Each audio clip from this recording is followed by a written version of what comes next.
دنیا میں جتنے انسان آئے، جتنے موجود ہیں، جتنے آنے والے ہیں، سب یونیک ہیں۔ ہر ایک کی اپنی شکل، اپنی آواز، اپنا رنگ و روپ، اپنا سوچنے کا انداز ہے، اور یہ اللہ کی شان ہے، یہ اللہ کی ثنائی کاری ہے۔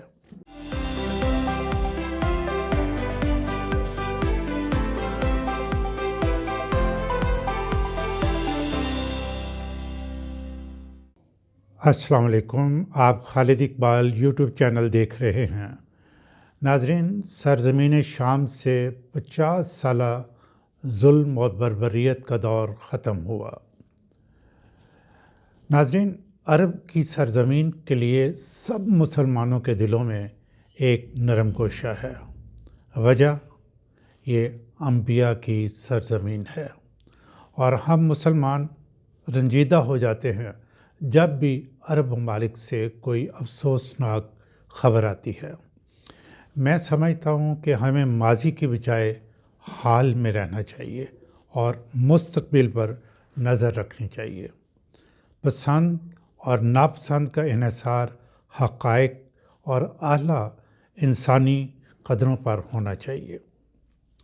شام کے صدر بشار الاسد کے 24 سالہ آمرانہ اقتدار کا اختتام ایسا ذلت آمیز ہوا کہ اپنے ملک میں ٹھہرنے کی بجائے وہ دوسرے ملک چلا گیا، اور وہ وہاں بھاگ گیا جن کی ہدایت پر وہ اپنے ملک کی پالیسیاں بنایا کرتا تھا۔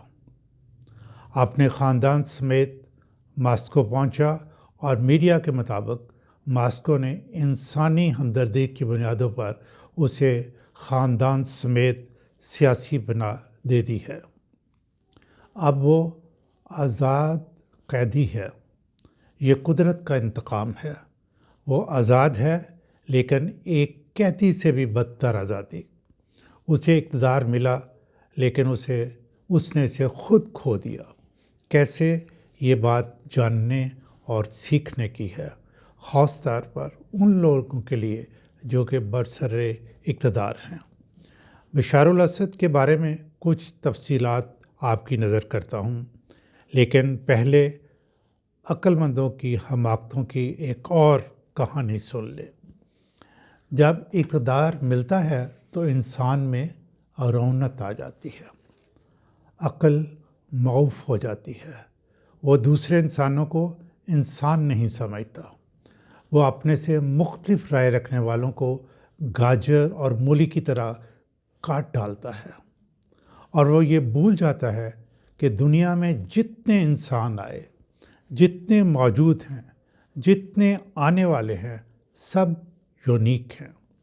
ہر ایک کی اپنی شکل، اپنی آواز، اپنا رنگ و روپ، اپنا سوچنے کا انداز ہے، اور یہ اللہ کی شان ہے، یہ اللہ کی ثنائی کاری ہے۔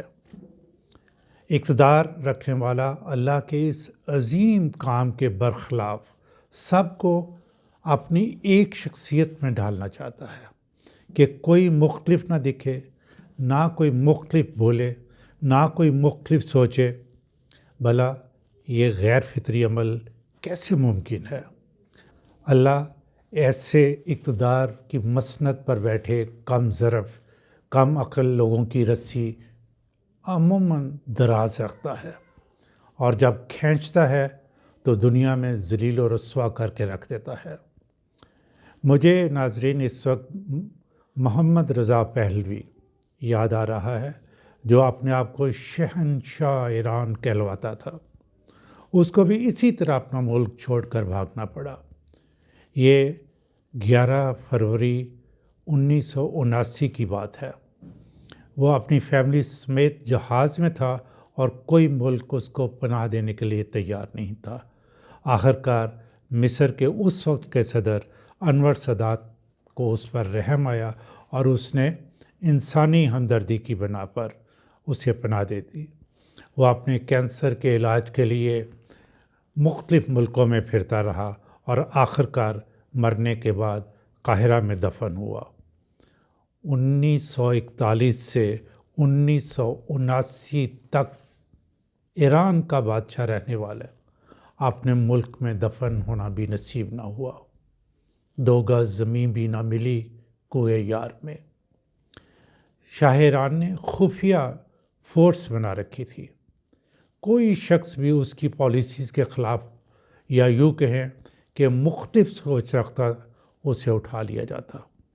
لوگوں کو جانوروں کی طرح رہنے کی آزادی تھی۔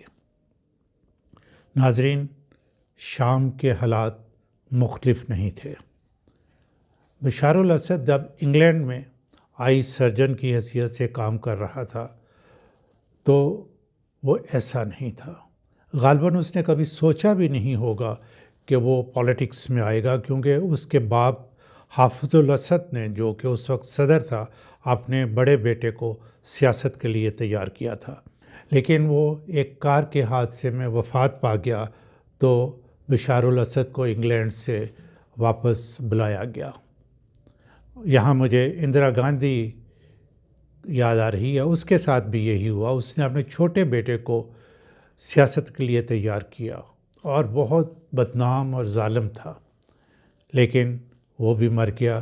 اور پھر بڑے بیٹے کو، وہ جس کا نام راجیو گاندھی ہے، جو کہ بعد میں انڈیا کا وزیر اعظم بھی رہا، اس کو وہ سیاست میں لے کے آئی۔ بات ہو رہی تھی بشار الاسد کی۔ جب اسے واپس بلایا گیا تو اس کی ٹریننگ کی ضرورت تھی۔ اس کو ملٹری اکیڈمی میں ٹریننگ دلائی گئی، اس کو کرنل کا رینک دیا گیا۔ حافظ الاسد نے اس کی بہت امیج بلڈنگ کی کہ وہ لبرل ہے، جمہوریت پسند ہے، وغیرہ وغیرہ وغیرہ۔ 10 جون 2000 کو حافظ الاسد، بشار الاسد کا جو والد تھا، وہ وفات پا گیا۔ اس وقت بشار الاسد کی عمر صرف 34 برس تھی اور صدر بننے کے لیے 40 سال کی عمر درکار تھی۔ پھر وہی ہوا جو طاقتور، ناانصاف اور کرپٹ لوگ کرتے ہیں۔ کانسٹیٹیوشنل امینڈمنٹ کی گئی اور عمر کی حد 40 سال سے کم کر کے 34 سال کر لی گئی، اور پھر یہ ان اپوز 7 سال کے لیے شام کا صدر مقرر کر دیا گیا۔ گو اس وقت بہت سے لوگوں نے اس کی مخالفت کی کہ باپ کے بعد بیٹے کو اس طرح اقتدار نہیں دیا جانا چاہیے، لیکن اعتراضات اٹھانے والوں کو ایک امید بھی تھی کہ انگلینڈ میں پڑا ہے، لبرل ہے، تو وہ اس طرح کا ظالم نہیں ہو سکتا جس طرح کہ اس کا باپ تھا۔ اس نے صدارت سنبھالتے ہی بہت سے سیاسی قیدیوں کو بھی رہا کیا اور کسی حد تک لوگوں کو اپنی بات کہنے کی اجازت بھی دی، جس کی وجہ سے لوگوں نے اس وقت اسے قبول کر لیا۔ لیکن اس نے کیا کیا؟ آتے ہی اپنی پارٹی کے جو سینئرز لوگ تھے، آہستہ آہستہ ان کی چھٹی کروانی شروع کی اور بہت سے جوان لوگوں کو وہ آگے لے کے آیا، اور پھر 2007 میں وہ دوبارہ شام کا صدر منتخب کر لیا گیا۔ اس نے سعودی عرب اور ترکی کے ساتھ تعلقات بہتر بنائے، لیکن اسرائیل کی مخالفت پر وہ ڈٹا رہا۔ جوں وقت گزرتا گیا، بشار الاسد کی پالیسیز جو ہیں وہ سخت ہوتی گئیں۔ لوگ ایک ہی خاندان کی حکومت اور سختیوں سے تنگ آنے لگے، کیونکہ وہ ملک میں جمہوریت چاہتے تھے، بولنے کی آزادی چاہتے تھے۔ بشار الاسد نے جمہوریت پسندوں کو سختی سے دبایا، اپنے ہی لوگوں کے خلاف خطرناک ہتھیار استعمال کیے۔ ناظرین، دنیا جمہوریت پسندوں کو باغی کہتی ہے، جو سراسر ناانصافی ہے۔ جمہوریت پسند لوگوں کی تعداد میں آہستہ آہستہ اضافہ ہوتا گیا۔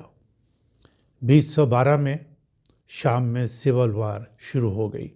ناظرین، سول وار تبھی ہوتی ہے جب حکمران طاقت کے نشہ میں چور ہوں اور اپنے لوگوں کی بات سنیں، نہ ان کی ضروریات پر دھیان دیں، انصاف ناپید ہو جائے، ظلم اور بربریت ہو۔